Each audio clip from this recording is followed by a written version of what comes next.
In the previous video, I told you how do you follow a channel and search different kind of channels, right? But if I want to search a channel which is of a particular country, whether it is China, India, Japanese, or anything else, how do we do that? Let me show you.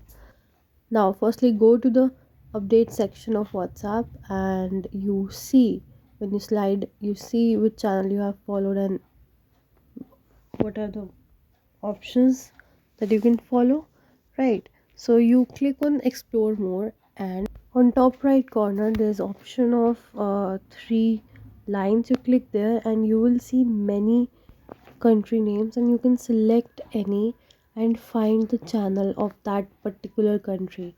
So here's a whole list which you can, you know, scroll down from A to Z. And if I click on any one of that, so I've clicked on, I guess, Germany, and this is what I'm getting. And now if I click on, let's select which one now. So it is United Kingdoms, right? So we have BBC Sport. I just followed them and I can search also, and I will get all the channels of that particular country which is selected, right? So that's how we do it. Thank you so much for watching. See you in the next video. Stay updated because we have a lot to share with you. By the way, how do we unfollow these channels? I'll tell you in the next video. Stay updated. Ta-da!